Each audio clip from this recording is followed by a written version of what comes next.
तो दोस्तों HDFC AMC ने अपने क्वार्टर 4 के नंबर को डिस्क्लोज कर दिया है। तो चलिए देखते हैं क्या है क्वार्टर 4 के नंबर्स के अंदर। मैं आपको मार्केट का जो एस्टीमेट है उसके साथ कंपेयर करके समझाता हूँ कंपनी के नंबर कैसे देखने को मिल रहे हैं।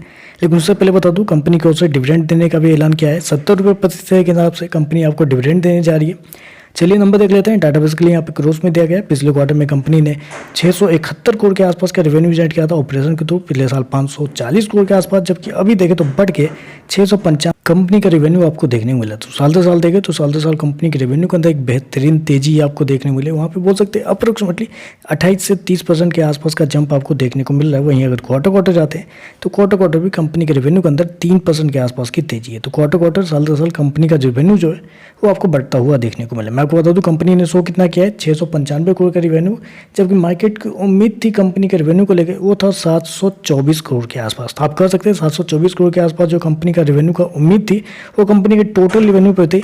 और टोटल रेवेन्यू के हिसाब से देखें तो कंपनी का जो रेवेन्यू है वो मार्केट के एस्टीमेट से कई ज़्यादा बेहतर आपको देखने को मिल रहा है। चलिए कंपनी के खर्चे क्या है वो देख लेते हैं। तो देखिए पिछले क्वार्टर में कंपनी ने 177 करोड़ खर्च किए थे, पिछले साल 146 करोड़ के आसपास, जबकि अभी देखें तो मात्र 172 करोड़ कंपनी की तरफ से खर्च किए गए हैं। तो कंपनी के खर्चे भी देखें तो कंपनी के खर्चे ऑन एन एवरेज बहुत कंट्रोल में ही आपको देखने को मिल रहा है। चलिए कंपनी का नेट प्रॉफिट क्या निकलता है वो देख लेते हैं।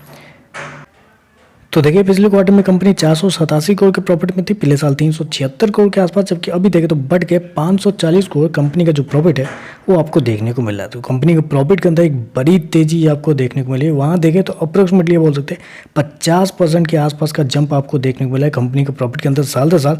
वहीं अगर क्वार्टर जाते हैं तो क्वार्टर भी कंपनी के प्रॉफिट के अंदर ऑलमोस्ट वही आप बोल सकते हैं कि 14% के आसपास की तेजी है। तो क्वार्टर साल दर साल कंपनी का जो प्रॉफिट है वो आपको बढ़ता हुआ देखने को मिला है। मैं आपको बता दूँ कंपनी ने शो कितना किया है, 540 करोड़ का प्रॉफिट, जबकि मार्केट का अनुमान था कंपनी का प्रॉफिट को लेकर 500 करोड़ के आसपास। तो आप कह सकते हैं मार्केट का जितना अनुमान था उससे ज़्यादा बेहतर ही कंपनी का जो प्रॉफिट है वो आपको देखने को मिल रहा है। ईपीएस की बात कर लेते हैं। तो देखिए पिछले क्वार्टर में कंपनी का ईपीएस 22 रुपये के आसपास था, पिछले साल 17 रुपये के आसपास, अभी देखें तो बढ़ के 25 रुपये के आसपास आपको देखने को मिला। तो ओवरऑल अगर देखा जाए तो कंपनी के नंबर अच्छे देखने को मिल रहे हैं। रेवेन्यू वाइज प्रॉफिट वाइज दोनों देखें तो कंपनी के नंबर बेहतर आपको देखने को मिला। मार्केट के एस्टीमेट को इंक्लूड करके देखें तो मार्केट का जितना एस्टीमेट था कंपनी के रेवेन्यू प्रॉफिट को लेकर उससे बेहतर ही आपको देखने को मिल रहा है। ऊपर से कंपनी ने 70 रुपये का डिविडेंड भी अनाउंस किया है। तो चलिए बस आज के लिए बस इतना ही। वीडियो पसंद आए तो लाइक कीजिएगा, साथ में सब चैनल को सब्सक्राइब जरूर कीजिएगा। धन्यवाद।